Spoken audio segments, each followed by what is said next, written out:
Hi everyone, Fantanoology here, the internet's busiest music nerd, and it's time for a review of this new Regina Spektor album, Home Before and After. This is a brand new LP from singer and songwriter Miss Regina Spektor, her 8th, I believe, which follows Remember Us to Life back in 2016, which, hard to believe it's 6 years old at this point, does not feel like it. But still, that LP is one of my favorite records from her so far, hands down one of her strongest crops of songs, as there was just something about her lyrically eclectic brand of piano pop and chamber pop that was kind of revitalized on this one. Sure, this album wasn't exactly her Soviet kitsch days, which I remember very fondly, but I think the quirk of that era was handily replaced by more maturity and a new level of conceptual ambition, which makes Home Before and After an interesting body of work for longtime Regina fans, I'm sure. Not only because she's finally unleashing studio versions of tracks that she has been playing for fans since the 2000s, like Raindrops and Loveology, both of which came out great. The gentle, elegant, and classically influenced piano arpeggios on Raindrops are true to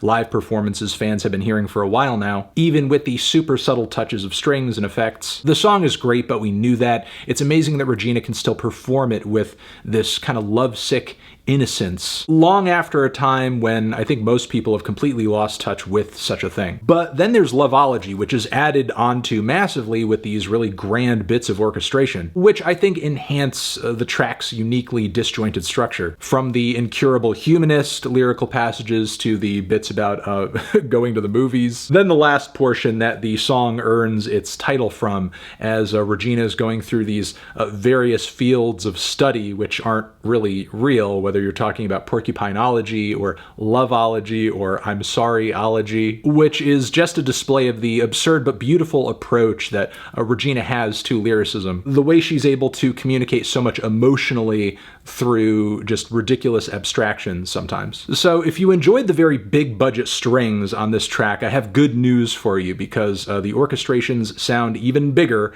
on many of the other songs here, because this thing is produced to the fucking nines. But I will say the massive and bold arrangements on this LP do go a little too far occasionally. They do feel overbearing. With a lot of these tracks, I feel like we have the Regina Spektor song at the core of it, and then layered on top of that, we have all these strings, horns coming straight out of a movie with $100 million budget. And yeah, it is more excessive than tasteful, I'll say. But if there's a vocalist and lyricist unique enough to helm such a mighty ship, I think it is Regina, like on the opener Becoming All Alone, where Regina's voice cuts pretty handily through the booming bass and kick drums. The waterfalls of strings and horns coming down from above too. And it's big, it's colorful, though I will admit there is an intimacy that I think is kind of lacking in approaching things this way, even if the mountainous orchestrations in the second half do kind of hit. From here in the track list, we move on to groovier pastures. The song Up the Mountain begins like a very tense, spacious spoken word piece off a Kate Bush album, but then quickly bursts into these very tight horn, bass, and drum grooves. And the lyrics, are they kind of repetitive? Yes, they are, but Regina's flows snap very nicely to the beat, and I think the result here is essentially her most mystical and danceable song ever. The track SUGARMAN relies on a much more laid-back groove, with these mesmerizing repetitions of sugar man, sugar man, sugar man, sugar man, sugar daddy, sugar daddy, sugar daddy, sugar daddy. And in between these lines, we get an image of a relationship or a connection where there is a lot of sweetness, a lot of sugar. Regina feels so lost in this, she is no longer her own person. But eventually the sweetness gets sickening, or it becomes apparent that there's not a whole lot there, because on this track, Regina does not equate sweetness and sugar to love. I also love the way she was able to tie the narrative of the track into her upbringing and feeling emotionally starved at that point in her life. There are other cuts here that remind me quite a bit of Regina's past work, whether that be One Man's Prayer, where she's kind of diving into the internal monologue of a guy who is very self-obsessed and lonely and seeking out a relationship where he is essentially like worshipped like a god to kind of fulfill him. Then with What Might Have Been, with lyrics like living and dying go together, business and crying go together, passion and madness go together, yellow and sadness go together. I mean, that's classic Regina all the way. But this track is probably also the most heavy-handed moment on the LP, orchestrally. Regina even sings on top of these strings with a really wide open inflection as if she is a character in a Disney movie, which there is an appeal to that. I just don't know if it's for me. So yeah, the orchestrations being a little too much and overshadowing the song they're supposed to be complementing, at least a little bit, continues as an issue through the ending, such as with Space-Time Fairy Tale, which at first does have more of a balance between the vocals, the pianos, the timpani rolls, the strings, the woodwinds, but then we hit this very sudden jazzy piano transition that is complemented by what sounds like